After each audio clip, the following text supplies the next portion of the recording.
Greetings and welcome to the PLSQL channel, a series of video trainings in the Oracle PLSQL language. My name is Stephen Feuerstein, and I'm a PL/SQL developer just like you. This lesson is part of my series on input-output in the Oracle PL/SQL language. The focus of this lesson is reading and writing files with utilfile. Some quick reminders.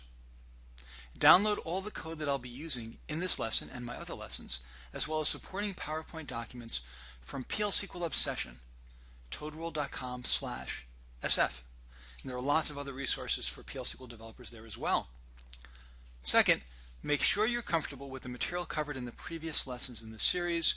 Sure, there's the introduction and overview, but there's also an introduction to utilfile, the basics of the package, how to open and close files, for example.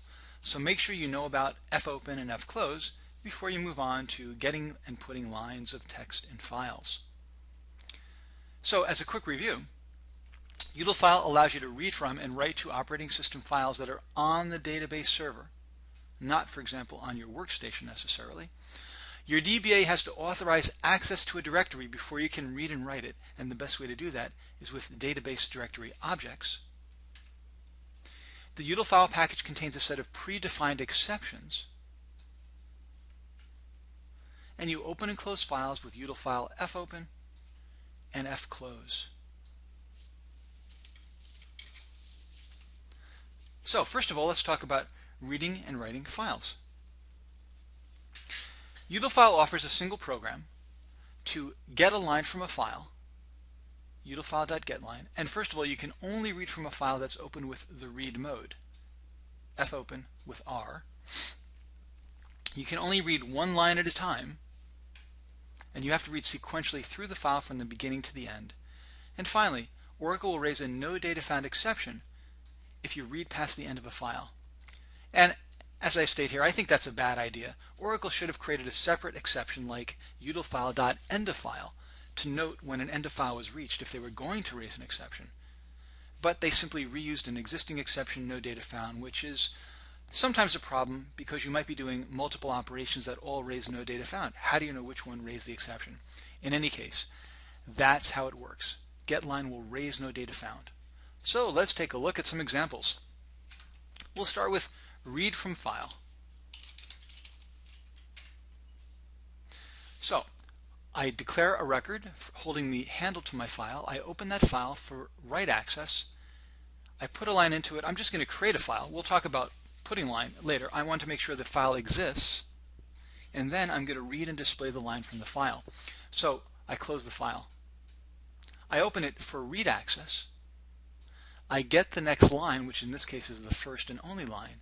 I display the line and I close it.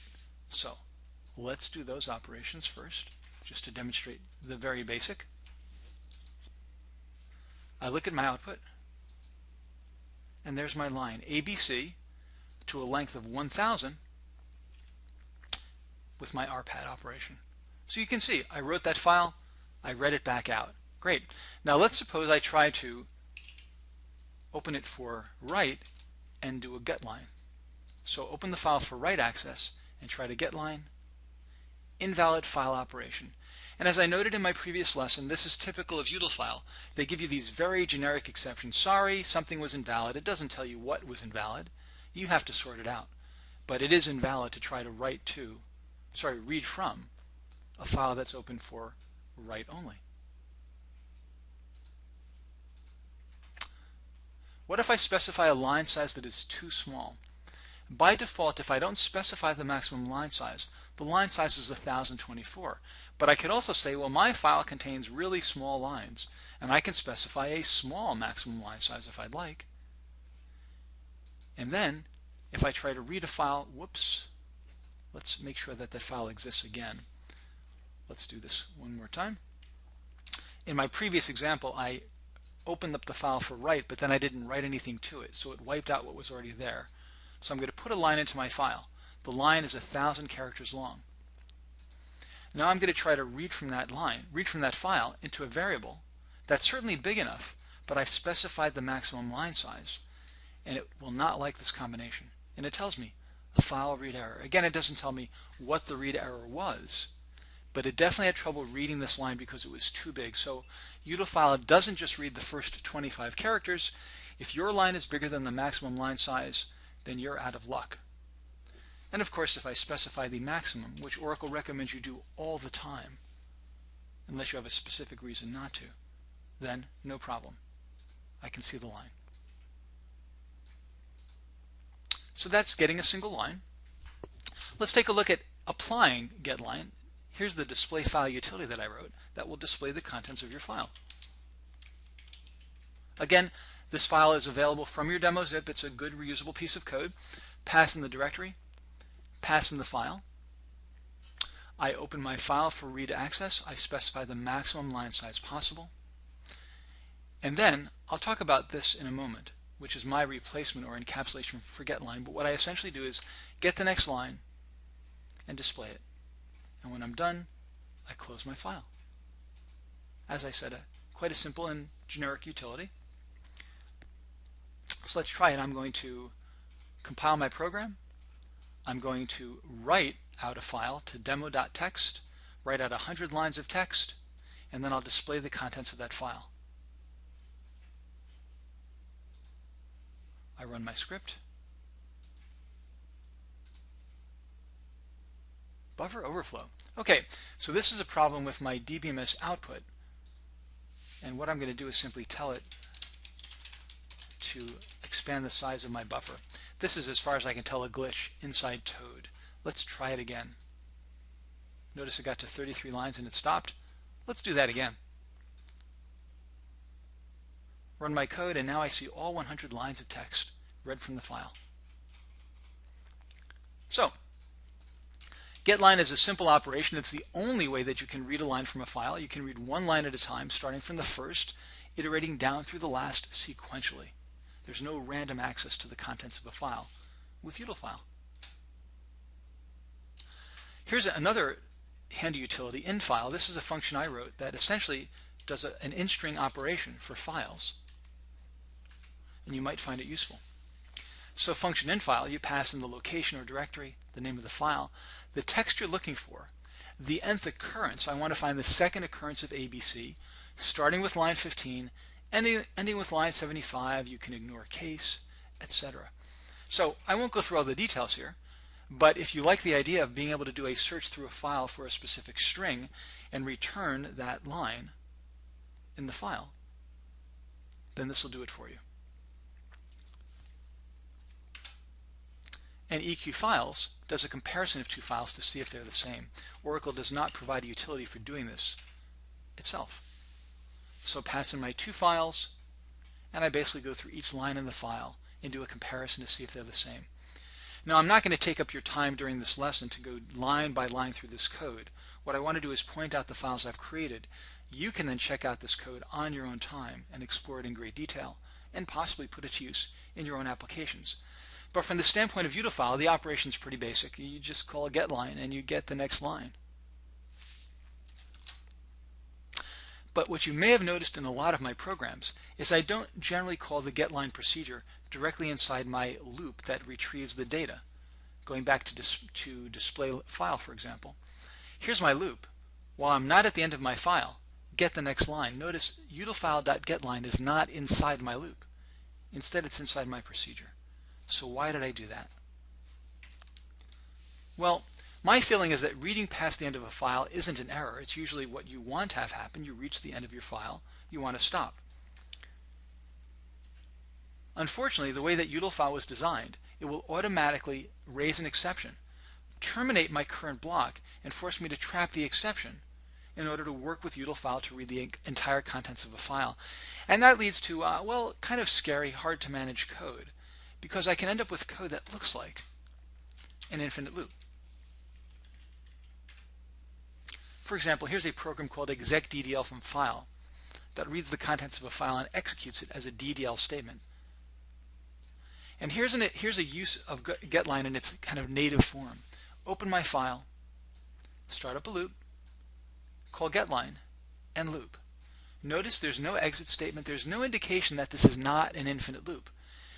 In order not to be frightened by this code and wonder how is it that this program ever finishes, because it works, but it looks like an infinite loop, I have to understand that getLine raises no data found, and then I'm pushed down into the exceptions section to deal with the error, which is not really an error, close my file, and then run my application code to, in this case, execute a dynamic DDL statement. This is very badly structured code. Your exception section should only have exception management code in it. So in general, I avoid calling util-file getLine directly for these reasons. Instead, what I do is hide getLine inside my own file reading program, getNextLine, and then I can write much better structured code. So in the getNext file, you'll find a standalone utility that hides getLine behind getNextLine. You pass in the file handle, I pass back out the next line, or a Boolean flag. Am I at the end of file? If I'm able to get the line successfully, then I set my Boolean flag to false. If I couldn't get the next line, if I raise no data found, that means I'm at the end of my file. So I pass back a null line, and I pass back a Boolean flag of true. With this in place, I can write code that's much easier to understand and not scary at all. While I'm not at the end of my file, get the next line, retrieve the line, the end of file flag, and display that next line, and do not continue if I'm at the end of my file. In fact, this should really be a loop. Get next line, exit when end of file. That makes more sense. And you'll see the same thing in my exec DDL from file. Loop, get the next line, exit when end of file, and loop. So this is my recommendation for reading lines from a file. Don't call getLine directly. Put it inside your little getNext container and call that program instead, resulting in much cleaner, easier to read, easier to maintain code. Let's move on to writing lines to a file. So there's a single program to get a line. There are multiple programs to put a line or put parts of a line. The put program, utilfile.put, puts out the text into the file without a new line terminator. So if I want to put multiple strings on the same line with separate calls, I would use put. Put line does a put and adds a new line character. So a put line is the most commonly used program, and it simply writes new lines to the file. And putf allows me to do some formatting and substitution. It's basically the same thing as a printf in C. So I can use \n to indicate a new line, %s to do substitutions on the text in my string. So in this block of code here, I'm going to open my file, test.txt. I'm going to put line utilfile, then is so much fun. That I never should be on the same line as is so much fun, but then I have a line break, then want to, and my substitution is stop. So utilfile is so much fun that I never want to stop. Let's try it out.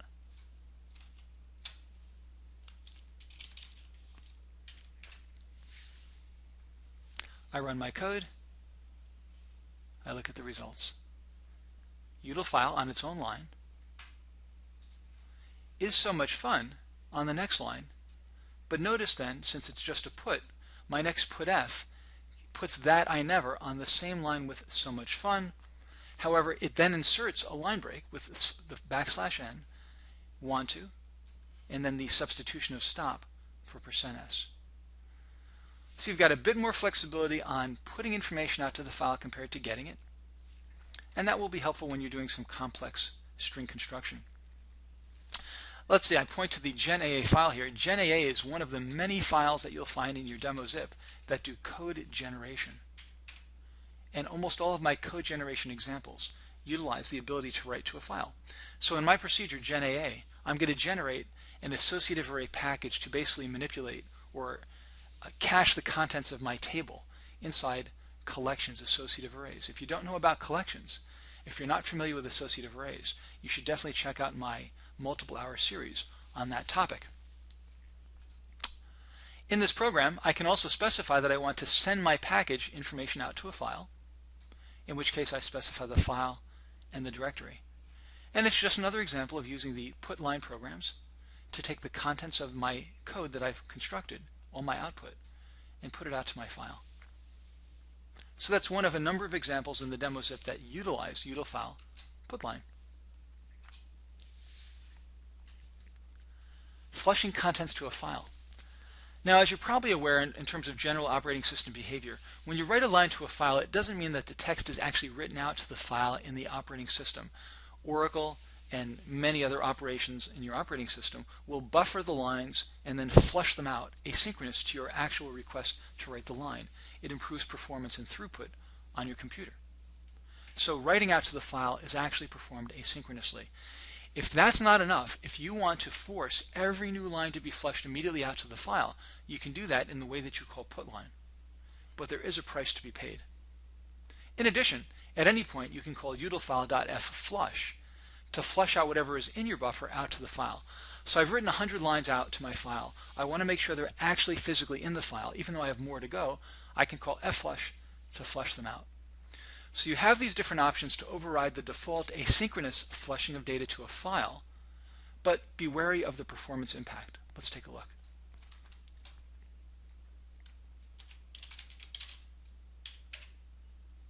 Now I encourage you to run the script on your own time if it's of interest to you, but just to demonstrate what I'm doing here, first of all, you'll need to compile the sftimer package, which is my timer package that will calculate elapsed time down to the 100th of a second. And the first thing I'm going to do is demonstrate the difference in performance between doing individual put lines of small strings and one put line of a big string with new line characters inside them. And what I found in 11.1, Oracle 11, is that 300 put lines of 100 characters each took 5.5 seconds. One put line of 30,000 characters took 2.25. So there was a significant improvement in reducing the number of individual put lines I call, as long as I can stay within, of course, the 32,767 boundary. Then I took a look at the auto flush capability. So I wrote out 3,000 lines to my file without any flushing. Then I wrote out 3,000 lines to my file, and with every put line, I added the auto flush parameter and I set it to true. So the default for put line is false, but I can force an auto flush. And what I saw was a pretty significant increase in overhead. 3,000 put lines with no auto flush, 0.15 seconds. 3,000 put lines with auto flush set to true, 1.84 seconds. So you can get the behavior you need. It will write it out to file, but there is a price to be paid. And then what I did was simply write a little program for you here that you can utilize if you'd like to consolidate multiple put lines. So if you don't want to do an individual put line for all the contents of your string, and your string doesn't go beyond 32K, this program put each line will take your file contents as an array of strings, combine them with concatenation, and then execute them as a single put line statement, or as many as will fit. So this is a way that you can get the better performance out of minimizing put lines and simply have this utility do it for you. Just make sure that your new line character, the new line character that I use here, is sufficient or works in your operating system environment, because it will vary depending on the OS you're using. Right now it's set to char 10.